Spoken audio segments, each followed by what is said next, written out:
هو الذي أنزل عليك الكتاب منه آيات محكمات هن أم الكتاب، وہی ہے جس نے تم پر یہ کتاب اتاری، اس کی کچھ آیتیں صاف معنی رکھتی ہیں، وہ کتاب کی اصل ہیں۔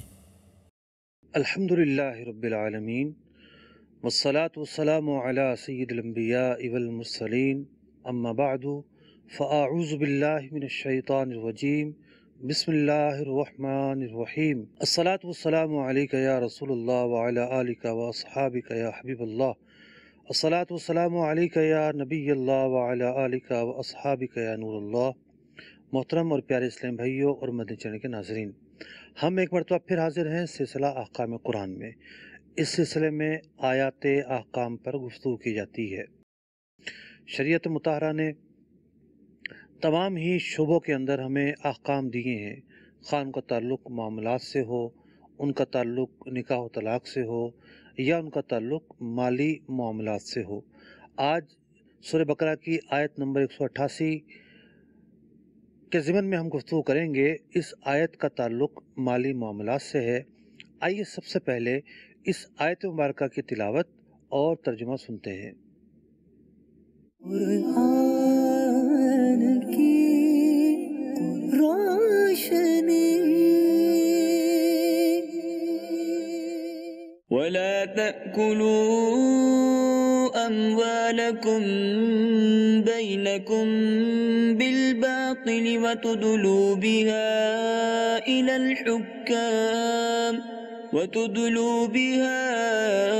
إلى الحكام لتأكلوا فريقا من أموال الناس بالإثم وأنتم تعلمون۔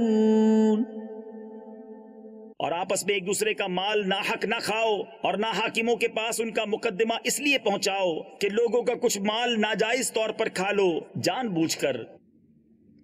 اس آیت مبارکہ میں سب سے پہلے تو ایک اصول بیان کیا گیا ہے کہ باطل طریقہ، باطل سبب، وہ طریقہ، وہ ذریعہ شریعت نے جسے روا نہیں رکھا، شریعت نے جسے جائز نہیں رکھا، ذرائع آمدنی کا وہ طریقہ اختیار نہ کیا جائے۔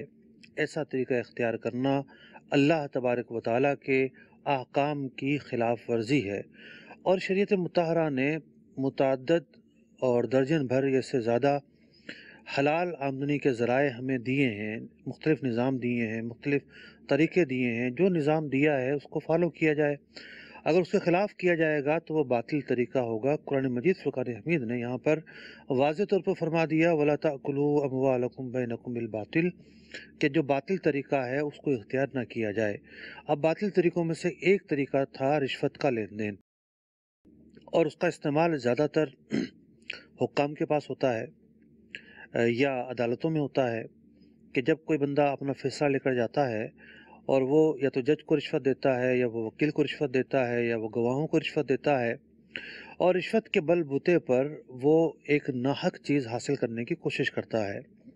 تو باطل طریقوں میں سے ایک طریقہ رشوت کے ذریعے ظلم مال حاصل کرنا بھی تھا۔ اللہ تبارک و تعالیٰ نے بطور خاص اس طریقے کو بھی اس آیت مبارکہ میں بیان کر کے اس کی مذمت بیان کر دی اور اس سے منع کر دیا۔ آج اس آیت مبارکہ کے تحت ہم کن کن موضوعات پر گفتگو کریں گے، آئیے ان موضوعات کی ایک فہرست ملاحظہ کرتے ہیں۔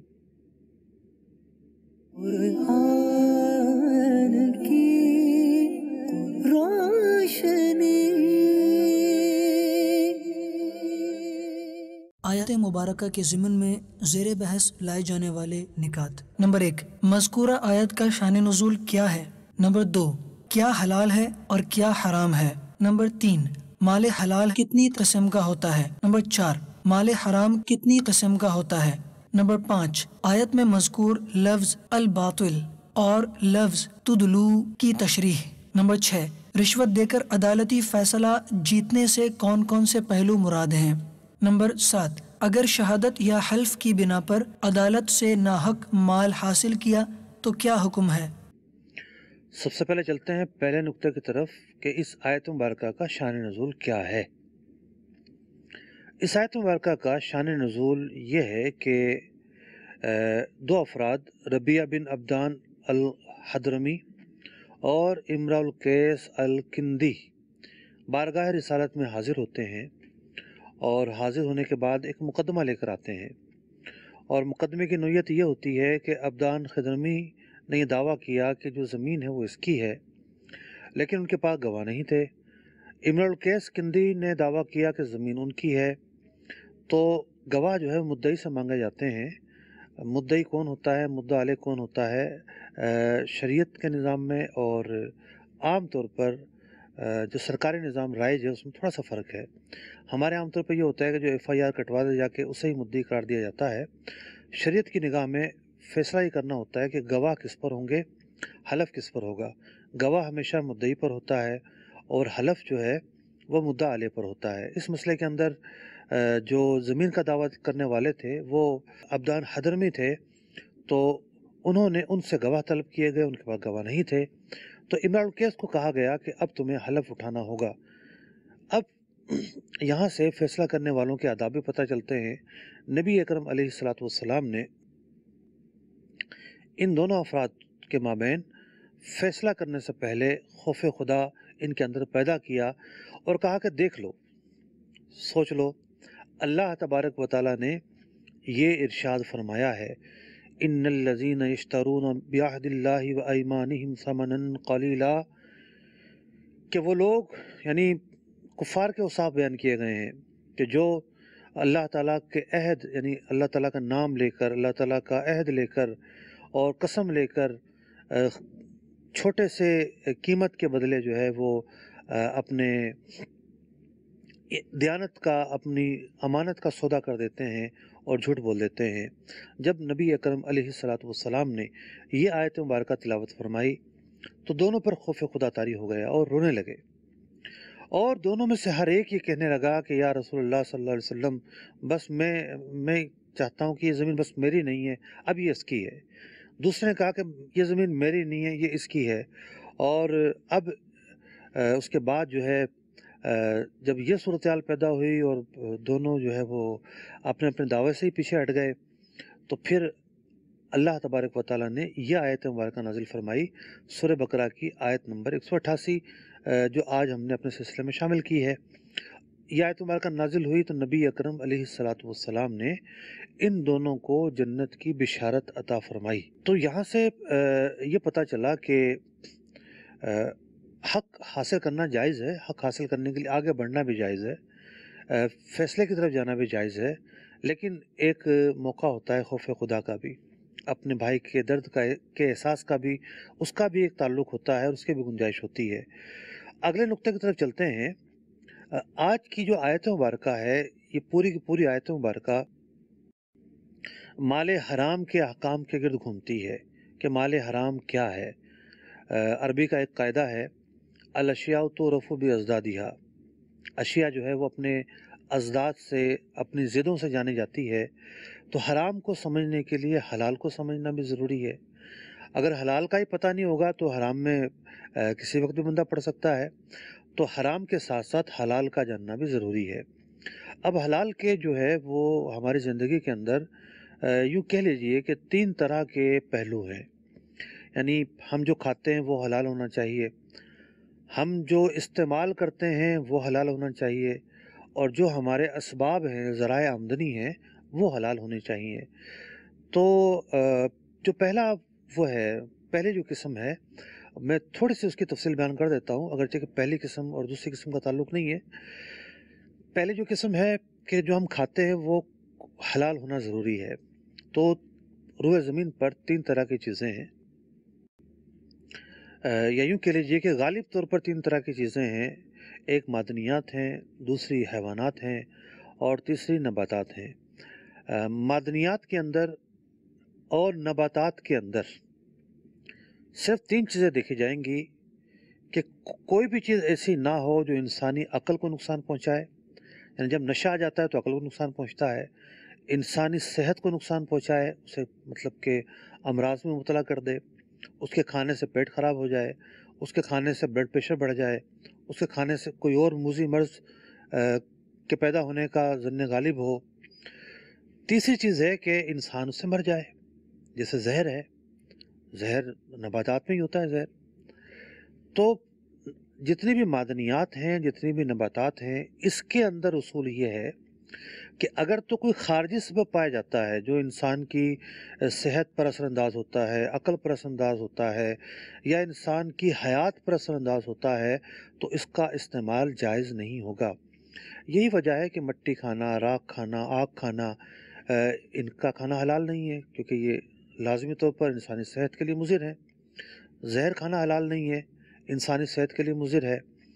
اسی طریقے سے نباتات میں سے وہ چیزیں کہ جو عقل کو متاثر کرتی ہیں، یعنی ان میں نشہ ہوتا ہے، نشے کے لیے استعمال کی جاتی ہیں، تو جیسا کہ کوئی افیون نشے کے لیے استعمال کرے، بھنگ نشے کے لیے استعمال کرے، تو اس کا استعمال کرنا حرام ہوگا۔ تو معدنیات کے اندر حرام ہونے کی، نباتات کے اندر حرام ہونے کی کوئی اور خارجی وجہ نہیں ہے۔ یہ تین اسباب اگر پائے جائیں تو ایسی چیزوں کو حرام قرار دیا جائے گا، ورنہ شریعت نے کسی نباتات کو، کسی جڑی بوٹی کو حرام قرار نہیں دیا، کسی سبزی کو، کسی پھل کو حرام قرار نہیں دیا۔ اور معدنیات میں سے بھی یہ پہلو موجود ہیں، اور جہاں مطلب کہ نقصان نہ ہوتا ہو اجازت بھی دی ہے، جیسا کہ ہم عام طور پر پان میں چونا کھایا جاتا ہے، چونا معدنیات کی قسم ہے، لیکن تھوڑا کھانے میں نقصان نہیں ہوتا، نہ اس میں کوئی نشے کا پہلو ہے، تو اس لیے اس کے کھانے کو کبھی بھی فقہا نے حرام نہیں کہا۔ نباتات کے اندر تمباکو ہے، تمباکو کھایا جاتا ہے قلیل مقدار میں، یا جن کی جو عادت ہوتی ہے اس سے کوئی بڑا نقصان نہیں پہنچتا۔ یعنی جس کو تین جو چیزیں ہیں اس کے دائرے میں یہ چیزیں نہیں آتی، جو نہیں آتی وہ حلال رہیں گی، جو آ جائیں گی وہ حرام ہو جائیں گی۔ تو یہ تو وہ چیزیں تھیں جن کا تعلق کھانے سے تھا۔ بہت ساری چیزیں ایسی ہیں جن کا تعلق استعمال کرنے سے ہے۔ اب جیسے مرد کے لیے جو ہے وہ سونا حرام ہے، عورت کے لیے حرام نہیں ہے۔ مرد کس طرح کے کپڑے پہنے گا، کس طرح کا نہیں پہنے گا، تو یہ استعمال کے تعلق سے ایک جداگانہ بحث ہے، مطلب کہ آج کے موضوع میں اس کا ضابطہ بیان کرنا مشکل ہے۔ تیسری چیز آ جاتی ہے ذرائع آمدنی۔ تو کھانے کے تعلق سے میں نے آپ کے سامنے ایک ضابطہ بیان کیا کہ کیا حلال ہے اور کیا حرام ہے۔ تین طرح کی چیزیں بیان کی، اس میں سے دو چیزیں بیان ہوئی، پہلی چیز معدنیات، دوسری چیز نباتات، تیسری چیز رہ گئی۔ تیسری چیز ہے حیوانات۔ اب حیوانات کے اندر وہ جانور جو ذی ناب ہوتے ہیں، ناب کہتے ہیں ان کیلوں کو، یعنی آپ نے دیکھا ہوا کتا، اس کے دو الگ سے یوں دانت نکلے ہوتے ہیں، ٹھیک ہے نا؟ کتے کو دیکھ لیں، شیر کو دیکھ لیں، چیتے کو دیکھ لیں، لومڑے کو دیکھ لیں، یوں اس کے یوں دانت نکلے ہوں گے دو یہاں پر۔ تو وہ دانت جو ہے نا وہ بھیڑ کے، گائے کے، بکرے کے نہیں ہوں گے۔ تو وہ جانور چھپایا کہ جو ذی ناب ہے، جس کے اس طرح کے دانت ہوتے ہیں، وہ حرام ہے۔ جتنی بھی حشرات الارض ہیں، سانپ، بچھو، کیڑے مکوڑے، حشرات الارض جتنے بھی ہیں، سب کے سب حرام ہیں۔ پرندوں کے اندر جو چونچ سے نہیں کھاتے وہ حرام ہے۔ سمندر کے اندر سوائے مچھلی کے کوئی اور جانور حلال نہیں ہے۔ تو حیوانات کا ضابطہ یہ ٹھہرا کہ ذی ناب جانور حلال نہیں ہے، جو چونچ سے نہیں کھاتے وہ حلال نہیں ہے، حشرات الارض حلال نہیں ہے، سمندری سی فوڈ کے اندر جو ہے سوائے مچھلی کے کوئی اور جو جانور ہے وہ حلال نہیں ہے۔ تو یہ جانوروں کے تعلق سے میں نے حکم بیان کر دیا۔ تو کیا حلال ہے، کیا حرام ہے، معقولات کے تعلق سے میں نے عرض کیا۔ اب چلتے ہیں اگلے نقطے کی طرف، ذرائع آمدنی۔ جب کسی کے پاس کوئی مال آتا ہے، مال کے پیچھے ایک سبب شرعی پایا جانا ضروری ہے۔ ایسا طریقہ پایا جانا ضروری ہے کہ شریعت نے جس کو حلال قرار دیا ہے، اگر ایسا طریقہ پایا جائے گا کہ شریعت نے اس کو حلال قرار دیا ہے تو وہ طریقہ ٹھیک ہوگا، حلال ہوگا، وہ ذریعہ آمدنی حلال کہلائے گا۔ 5 مرکزی سبب آپ کے سامنے بیان کرتا ہوں کہ اگر ان اسباب سے مال حاصل ہوتا ہے تو وہ مال حلال ہے۔ پہلا سبب ہے کچھ چیزوں پر صرف قبضہ کر لینا ملکیت کا فائدہ دیتا ہے۔ مالک بننے کے بعد بندہ سفید و سیاہ کا مالک ہو جاتا ہے، جس طرح چاہے اس کو خرچ کرے۔ ہر چیز پر قبضہ ملکیت کا فائدہ نہیں دیتا، کچھ چیزوں پر، وہ چیزیں جو ملک غیر سے خالی ہوتی ہیں، جو مباح ہوتی ہیں اس کے اندر جنگل کا گھاس ہو گیا، یعنی سرکاری جو چراگاہیں ہوتی ہیں اس کا گھاس ہے، کسی نے جا کر کاٹا اور قبضہ کر لیا، اس کی ملکیت میں آ جائے گا، اس کے لیے یہ حلال ہے۔ جنگل کی جو لکڑیاں ہیں، سرکاری جو چراگاہ پہ لکڑیاں ہوتی ہیں، قانون اگر نہ روکتا ہو، اور تو قانون عام طور پر درختوں سے روکتا ہے، لیکن جو چھوٹی چھوٹی لکڑیاں ہوتی ہیں، کانٹے دار لکڑیاں ہوتی ہیں، جھاڑ پونجے جو ہوتے ہیں، ان سے نہیں روکتا۔ تو اس طرح کی جو لکڑیاں ہیں، جو بھی کاٹے گا اس کی ملکیت میں آ جائیں گی۔ نہر جاری ہے اور نہر بہہ رہی ہے، جس نے بھی اس سے پانی بھر لیا اس کی ملکیت میں آ جائے گا۔ جس نے بھی جال ڈالا، مچھلیاں آ گئی، اس کی ملکیت میں آ جائے گا۔ تو کچھ چیزیں وہ ہیں جو فی نفسی ہی مباح ہیں، جو بھی اسے استعمال کرے گا اور اپنے قبضے میں لے گا، کسی برتن میں لے لے گا، اپنے قبضے میں لے لے گا، تو اس کی ملکیت میں آ جائیں گی اور اس کے لیے وہ حلال ہو جائیں گی۔ تو کچھ چیزوں میں قبضہ جو ہے وہ سبب حلت ہے، حلال ہونے کا سبب ہے۔ دوسرا سبب ہے، کفار سے مسلمانوں کی جنگ ہو رہی ہے اور بطور غلبہ تغلب کے بعد جو ان کے مال و اسباب حاصل ہوں گے انہیں مال غنیمت کا نام دیا جاتا ہے، اور وہ مسلمانوں پر حلال ہوں گے اور اس کی ملکیت جو ہے وہ ثابت ہوگی، اور جو بھی سپہ سالار ہے وہ پھر تقسیم کرے گا، اس کے پورے حصے ہوں گے، اس کے اتنے حصے ہیں، اس کے اتنے حصے، اس کے اتنے حصے ہیں۔ تو اس طریقے سے یہ ایک ایسا سبب ہے کہ جو عام طور پر نہیں پایا جاتا، بڑا خاص سبب ہے۔ ایسے اگر مواقع آئیں تو یہ ایک سبب شریعت نے رکھا ہے۔ بہرحال تیسرا سبب یہ ہے کہ ایسا سودا کہ جو شریعت نے روا رکھا ہے وہ ایگریمنٹ کیا جائے، جیسا کہ تجارت ہے، اس کے ذریعے جو ہے وہ مال حاصل ہوا، کسی نے جو ہے وہ اپنے آپ کی خدمات سپرد کی، کوئی کام کاج کیا، حلال کام کاج، اس کے ذریعے مال حاصل ہوا، تو وہ مال جو مالک کی رضامندی سے عقد شرعی کے ذریعے حاصل کیا جائے، خواہ عقد تجارت ہو یا عقد اجارہ ہو یا عقد شرکت و مضاربت ہو، یہ ایک سبب ہے حلال مال حاصل ہونے کا۔ چوتھا سبب، مالک کی رضامندی سے بغیر معاوضے کے بندہ اس چیز کا مالک بن جائے، جیسا کہ گفٹ سامنے والا اپنی رضامندی سے دیتا ہے، لینے والا لے لیتا ہے، تو گفٹ کے اندر جو ہے وہ کسی قسم کا معاوضہ نہیں ہوتا، بغیر معاوضے کے حاصل ہو جاتا ہے۔ اسی طریقے سے کسی کے لیے وصیت کی ہوئی تھی اور وہ وصیت کا اہل تھا، اسے وہ مال ملے گا۔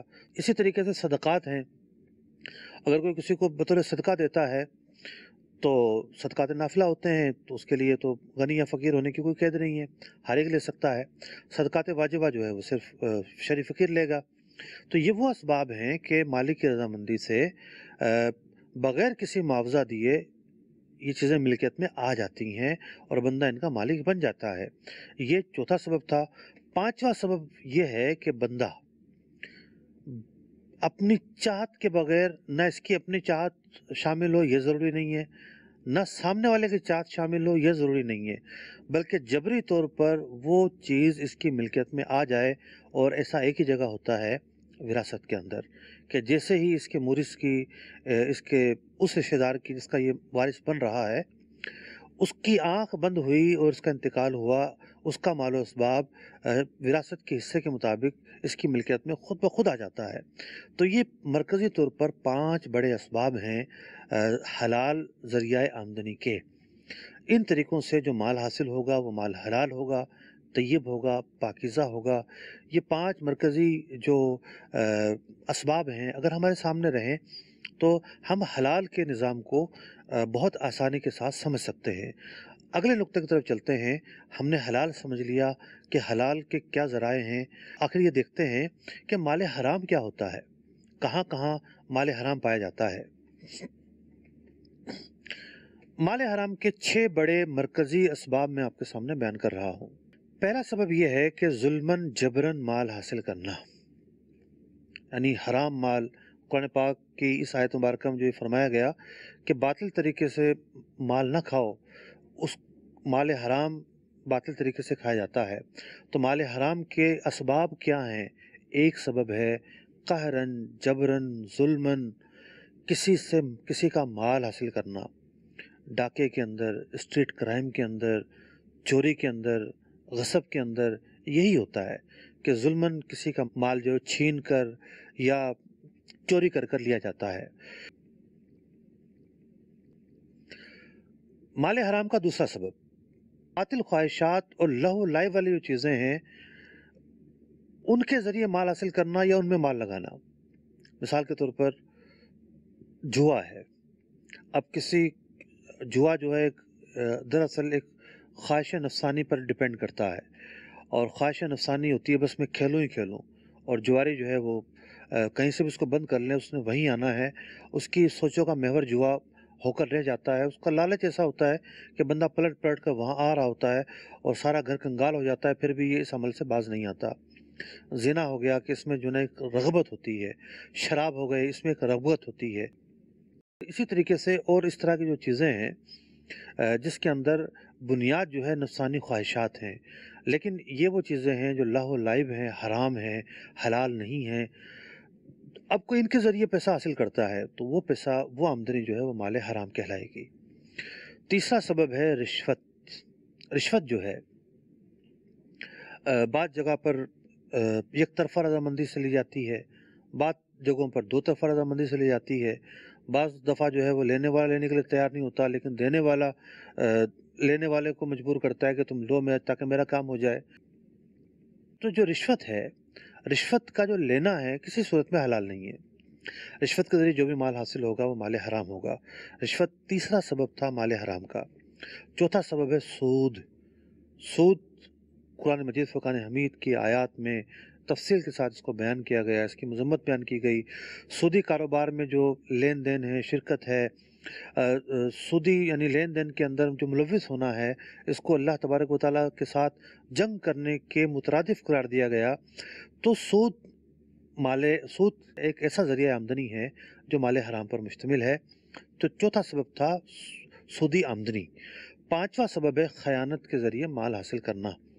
اگرچہ کہ چوری میں بھی خیانت ہی ہوتی ہے، لیکن ایسا نہیں ہوتا چوری کے اندر کہ آپ کے پاس کوئی مال رکھوا کر گیا پھر آپ لے کر بھاگ گئے. چوری میں یہ ہوتا ہے کہ از خود بندہ جاتا ہے اور مال لے کر بھاگتا ہے. خیانت ہوتی ہے امانت کے اندر. کوئی آپ کے پاس مال رکھوا کر گیا ہے، آپ نے تھوڑا تھوڑا نکال کے استعمال کرنا شروع کر دیا. آپ کے پاس جو ہے وہ کوئی چیز رکھوا کر گیا ہے کہ اس کو استعمال نہیں کرنی، آپ نے اس کو استعمال کرنا شروع کر دیا. خواہ اس چیز کو استعمال کر کے ضائع کر دیا جائے یا اس کے فوائد حاصل کیے جائیں. خیانت جو ہے ذریعہ آمدنی کا ایک سبب ہے. کہ ذریعہ آمدنی کے جو اسباب ہیں اس میں سے بہت سارے ایسے ہوتے ہیں جو خیانت پر مشتمل ہوتے ہیں. چھٹا جو سبب ہے، چھٹا سبب بڑا ہی بنیادی سبب ہے. مال حرام کے جو اسباب ہیں اس میں سے جو چھٹا سبب ہے بڑا ہی بنیادی سبب ہے کہ تجارت کے اندر ایسا طریقہ اختیار کرنا جس سے سودا فاسد ہو جائے. اب کاروباری تجارت کی بہت ساری صورتیں ہیں، مطلب خریدنا بیچنا بھی تجارت میں شامل ہے. انویسٹ جب ہوتا ہے، آپ کسی سے پارٹنرشپ کرتے ہیں، شرکت کرتے ہیں، مداربت کرتے ہیں، وہ بھی کاروبار ہی کا ایک حصہ ہوتا ہے.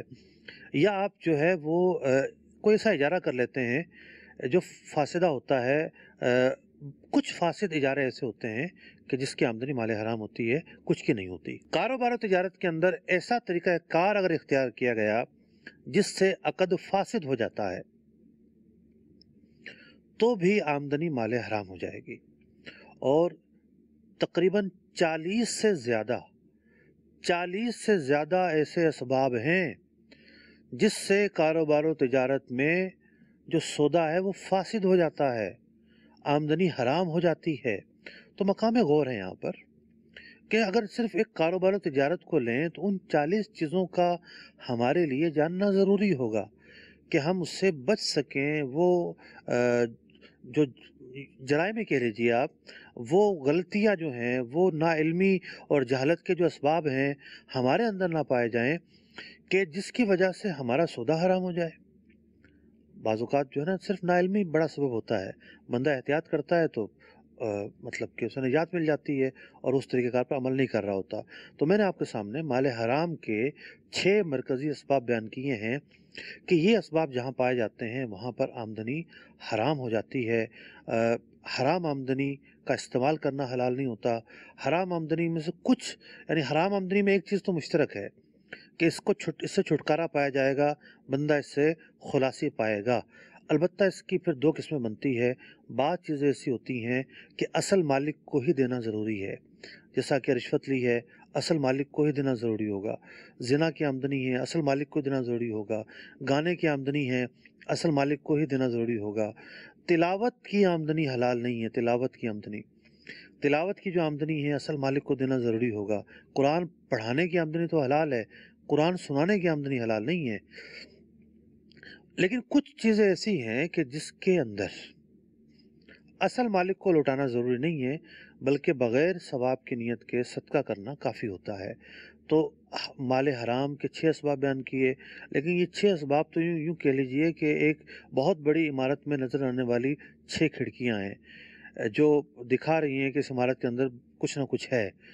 جب اس عمارت میں داخل ہوں گے تو پوری تفصیل ہے، پورشنز ہیں، مختلف حصے ہیں، ہر حصے کو جدا گانا سمجھنا شرعی اعتبار سے حلال طریقے سے زندگی گزارنے کے لیے ضروری ہے۔ اگلے نقطے کی طرف چلتے ہیں۔ اس آیت مبارکہ میں اللہ تبارک و تعالیٰ نے یہ ارشاد فرمایا کہ لا تأکلوا اموالکم بینکم بالباطل، باطل طریقے سے مال نہ کھاؤ۔ تو باطل ہوتا کیا ہے؟ باطل طریقہ کسے کہتے ہیں؟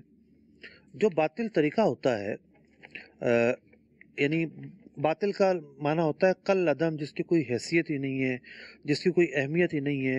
اور لفظ باطل جو ہے قرآن مجید فرقان حمید میں کئی مواقع پر مختلف معنی میں استعمال ہوتا ہے، اور یہاں مطلب یہ ہے کہ مطلب ایک کل عدم طریقہ، ایک ایسا طریقہ جس کی کوئی گنجائش نہیں ہے، یا دوسرے الفاظ میں آپ یہ کہہ لیجئے ایک حرام طریقہ، ایک ایسا طریقہ جس کا نتیجہ حرام پر نکلتا ہو۔ اگر مال حرام ہے تو اس کا پہننا، اس کا استعمال کرنا، اس کا کھانا، اس سے فوائد اٹھانا، یہ سب چیزیں حرام ہو جاتی ہیں۔ تو باطل مال جو ہے مال حرام کو جنم لیتا ہے، اور مال حرام مسلمان کے لیے حلال نہیں ہے۔ آیت مبارکہ کے اگلے حصے میں فرمایا گیا وَتُدْلُوا بِهَا إِلَى الْحُكَّامِ، یہ تاکلو پر عطف ہے، یعنی نہ ہی ایسا کرو، لا اس پر بھی داخل ہے، نہ ہی ایسا کرو کہ تم لے کر جاؤ مقدمہ۔ عربی میں لفظ دلون ڈول کو کہتے ہیں، جس کو رسی ڈال کے کنویں میں چھوڑا جاتا ہے، تو اس لفظ دلون سے یہ تدلو لفظ جو ہے وہ نکلا ہے، اور معنی یہ ہے کہ تم رشوت کو واسطہ پکڑو، جس طرح ڈول کنویں میں ڈالنے کے لیے رسی کو واسطہ پکڑا جاتا ہے، رشوت کا معنی بھی اسی رسی سے نکلا ہے۔ تو تم وہ ڈول والا معاملہ نہ کرو، اور ایسا طریقہ اختیار نہ کرو کہ رشوت کو بنیاد بنا کر حکام کے پاس جاؤ، رشوت دو اور اپنے حق میں عدالتی فیصلہ کرواؤ، اب گواہوں کو خریدو، جج کو خریدو، غلط رپورٹیں بنواؤ، اس کی بنیاد پر جو ہے وہ وکیل مقدمہ لڑے، اور بنیاد رشوت ہو۔ تدلو جو ہے اس کا یہاں کیا معنی بنتا ہے لغوی طور پر، اور کیا ایک مناسبت ہے، میں نے ایک تفنن کے طور پر مختصر الفاظ میں آپ کے سامنے بیان کیا۔ اگلے نقطے کی طرف چلتے ہیں۔ اس آیت مبارکہ میں فرمایا گیا کہ حکام کی طرف نہ جاؤ، اس طرح کے رشوت دینی پڑے اور مقدمہ اپنے لیے جتوانا پڑے۔ اس سے کیا مراد ہے؟ مطلب کہ لِتَأْكُلُوا فَرِيقًا مِّنْ أَمْوَالِ النَّاسِ، اور ایک فریق کے جو ہے نا وہ مال حاصل کیے جائیں ناحق طور پر، بالاسمی، ظلم کے ذریعے، زیادتی کے ذریعے، ناحق طریقے سے، وَأَنْتُمْ تَعْلَمُونَ، اور پتہ ہے کہ جناب یہ سب کچھ غلط ہے، پھر بھی ایسا کیا جائے اور رشوت کے بل بوتے پہ کیا جائے۔ تو ایک عدالتی فیصلے کے اندر یا کوئی مال حاصل کرنے کے لیے یہاں کس کو رشوت دینا مراد ہے، اور یہاں کس کو رشوت دینے کی بات ہو رہی ہے؟ تو مفسرین نے لکھا کہ یہاں جو بھی ممکنہ صورتیں ہیں، یہ آیت مبارکہ ان تمام ممکنہ صورتوں کو شامل ہے۔ کوئی جج کو رشوت دیتا ہے اور غلط فیصلہ کرواتا ہے، اس کو بھی شامل ہے۔ کوئی گواہ کو رشوت دیتا ہے اور مقدمہ جو ہے وہ اپنے حق میں کرواتا ہے، اس کو بھی شامل ہے۔ کوئی جو ہے وہ آج کل تو زمانہ رپورٹوں کا ہے، مثال کے طور پہ کوئی زخمی ہو جاتا ہے تو میڈیکل رپورٹ بنتی ہے۔ اب لگی کیل ہے اور بنا دے جناب چاقو کا زخم، میڈیکل رپورٹ میں اگر ڈاکٹر خیانت کرے گا تو ایسی رپورٹ وہ بنا سکتا ہے، تو ڈاکٹر کو رشوت دی جائے گی اور وکیل اس رپورٹ کی بنیاد پر مقدمہ لے کر آگے چلے گا۔ تو اس پورے نظام کے اندر جو افراد غلط کرتے ہیں، رشوت کی بنیاد پر، پیسوں کی بنیاد پر ناحق فیصلہ کرواتے ہیں، اور ناحق فیصلے کے ذریعے اس مال کے مالک بنتے ہیں جس مال کا کوئی استحقاق نہیں تھا۔ تو یہ آیت مبارکہ ان تمام کریکٹرز کی مذمت کر رہی ہے، ان تمام افراد کی مذمت بیان کر رہی ہے کہ وہ جو ایسا کریں گے اپنے پیٹ کو جو ہے وہ جہنم کی آگ سے بھریں گے۔ اللہ تبارک و تعالیٰ نے مال حرام سے بچنے کے کئی جگہ پر احکام دیے ہیں۔ ایک جگہ ارشاد ہوتا ہے باطل طریقے سے مال نہ کھاؤ، تجارت کے ذریعے کھاؤ، تجارت طریقہ حلال ہے۔ ایک اور جگہ فرمایا گیا ہے ظلم کے ذریعے جو یتیموں کے مال حاصل کرتے ہیں، ان کی جائیدادیں حاصل کرتے ہیں، انما یاکلون فی بطونہم نارا، اپنے پیٹوں میں جہنم کی آگ کو بھر رہے ہوتے ہیں۔ اگر آپ اس پورے نظام پر غور کریں، انصاف کے نظام پر، حق کے نظام پر، اگر کسی کے ساتھ ظلم ہوتا ہے، کوئی قتل ہوتا ہے، مقتول کو اور اس کے ورثہ کو انصاف نہیں ملتا، کوئی زخمی ہوتا ہے، مجروح کو مظلوم کو انصاف نہیں ملتا، کوئی زیادتی زنا کا شکار ہوتا ہے اس کو انصاف نہیں ملتا اور عزت اچھالے جانے کی بنیاد پر اس کے جو متعلقین ہیں ان کی جو عزت خراب ہوتی ہے ان کو جو انصاف نہیں ملتا، اگر کسی کی پراپرٹی جو ہتھیا لی جاتی ہے اس کو انصاف نہیں ملتا، اگر کوئی کسی کی وجہ سے غلطی سے یا عمدن طور پر مر جاتا ہے اس کو انصاف نہیں ملتا۔ آج اگر انصاف کی راہ میں کوئی چیز رکاوٹ ہے تو وہ رشوت ہے۔ رشوت انصاف کی راہ میں رکاوٹ ہے، رشوت حق لینے میں رکاوٹ ہے، رشوت مظلوم کو اس کا حق دلانے میں رکاوٹ ہے، سب سے بڑی رکاوٹ ہے۔ آج ایک پولیس والا، ایک وکیل، ایک ڈاکٹر، ایک جج، ایک رجسٹرار، عدالتی عملہ اور جہاں جہاں جس کا بن پڑتا ہے، سب لوگ ایسے نہیں ہیں، لیکن جہاں انصاف کا گلا گھوٹا جا رہا ہے، جہاں انصاف کا، جہاں حق کا، جہاں حقوق کی پامالی کی جا رہی ہے، اس کا محرک، اس کا سبب، اس کی چمک صرف اور صرف مال ہے، جس کو شریعت نے رشوت کا نام دیا ہے۔ تو رشوت ہمارے معاشرے میں پایا جانے والا ایک بہت بڑا ناسور ہے۔ آج ہر ایک اپنا کام تو نکال لیتا ہے، لیکن اس سے معاشرے کے اندر جو بگاڑ پیدا ہو رہا ہے، معاشرے کے اندر جو ابتری پیدا ہو رہی ہے، معاشرے کا پورا نظام جو نیچے آ رہا ہے، آپ دیکھ لیں جو لوگ ٹیکس نہیں دیتے وہ رشوت لے کر جان چھڑا لیتے ہیں، اور جس کی وجہ سے پورے ملک کے نظام کو نقصان پہنچتا ہے۔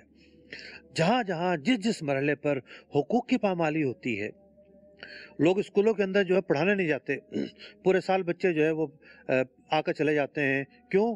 افسران بالا کو رشوت دیتے ہیں، تنخواہ کا کچھ حصہ دیتے ہیں، گھر بیٹھ کر کام چلا رہے ہوتے ہیں۔ تو رشوت ہمارے ملک کو ناسور بن کر چاٹ رہا ہے، دیمک کی طرح کھوکھلا کر رہا ہے ہماری بنیادوں کو۔ اگر ہم نے اس نظام کو خود ختم نہ کیا اور اس کی جو شر انگیزی ہے اس کو نہ سمجھا کہ یہ آخرت میں ہمارے لیے نقصان دہ ہے، یہ مال حرام ہے، ہم جس سے رشوت لیتے ہیں یہ توبہ سے معاف نہیں ہوگا، صرف توبہ تو کرنی ہے، پہلا مرحلہ ہے، صرف صدقہ کرنے سے معاف نہیں ہوگا، جس سے لیا ہے اس کو لوٹانا ضروری ہوگا۔ تو رشوت ایک طویل موضوع ہے، بہت سارے گوشے ہیں، بہت سارے پہلو ذہن میں ہیں، لیکن وقت قلیل ہے، اگلے نقطے کی طرف چلتے ہیں۔ اگلا نقطہ یہ ہے کہ بعض اوقات ہم یہ سمجھ لیتے ہیں کہ شہادت کی بنیاد پر اور جی کورٹ سے مقدمہ جیت گئے ہم تو حق پر ہیں، جھوٹے حلف اٹھاتے ہیں لوگ، بعض لوگ جھوٹی گواہیاں پیش کر دیتے ہیں، جھوٹے فیصلے کروا دیتے ہیں، بس ان کی ایک عزت بنتی ہے کہ جی ہم جیت گئے مقدمہ، بڑے خوش ہوتے ہیں۔ نہیں، قاضی ہمیشہ، ٹھیک ہے اگر جج جو ہے وہ مجرم نہیں تھا، اس نے شہادت پر فیصلہ کیا، جج جو ہے باطن پر فیصلہ نہیں کر سکتا، یہ شریعت کا اصول ہے۔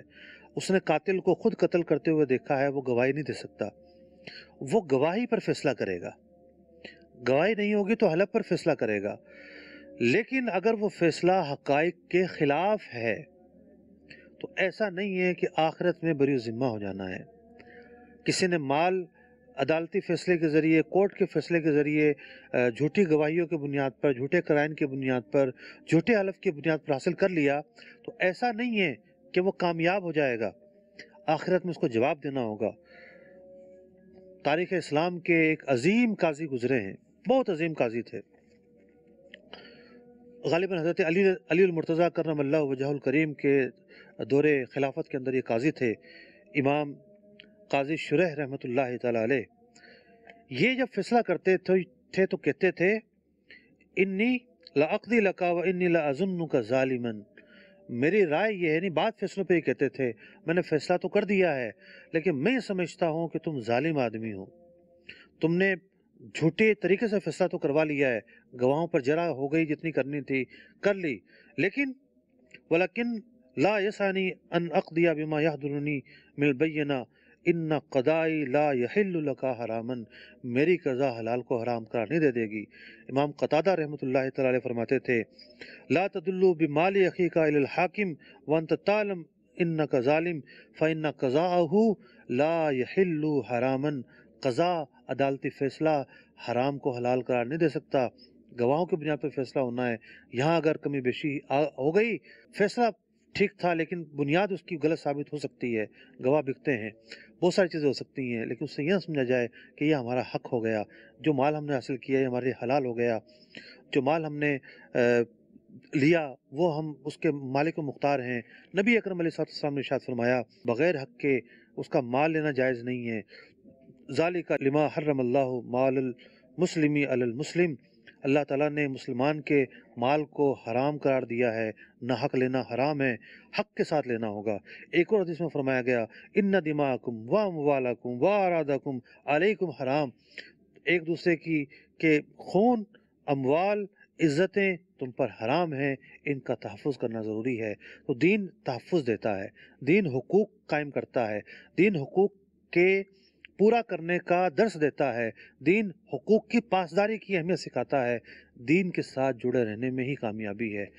میں پڑھ رہا تھا نیٹ پر کہ لاہور سے ایک رپورٹ شائع ہوئی ہے، کوئی سروے ہوا ہوگا کہ لوگ ذہنی اذیت کا شکار ہیں، اس کے دو اسباب ہیں، ایک بے روزگاری، دوسرا دین سے دوری۔ جب دین سے دوری ہوتی ہے، حقوق کی پامالی ہو جاتی ہے، صحیح اور غلط کا فرق نہیں رہتا، سفید و سیاہ کا فرق نہیں رہتا، حلال و حرام کا فرق نہیں رہتا، تو پھر بندہ وحشیوں کی طرح زندگی گزارتا ہے، پھر اسے روحانیت کہاں سے آئے گی، اس کے اندر اطمینان کہاں سے آئے گا، اس کے اندر سکون کہاں سے آئے گا، اس کے اندر وقار کہاں سے آئے گا، اس کے اندر قرار کہاں سے آئے گا، پھر بے چینی ہوگی، بے قراری ہوگی اور اضطراب ہوگا اور نیند نہیں آئے گی اور 100 طرح کے مسائل ہوں گے۔ سکون چاہیے تو شریعت پر عمل کرنا ہوگا۔ اللہ تبارک و تعالی عمل کی توفیق عطا فرمائے، آمین بجاہ النبی الامین صلی اللہ تعالی علیہ وسلم۔ هو الذي أنزل عليك الكتاب منه آيات محكمات هن أم الكتاب، وہی ہے جس نے تم پر یہ کتاب اتاری، اس کی کچھ آیتیں صاف معنی رکھتی ہیں، وہ کتاب کی اصل ہیں۔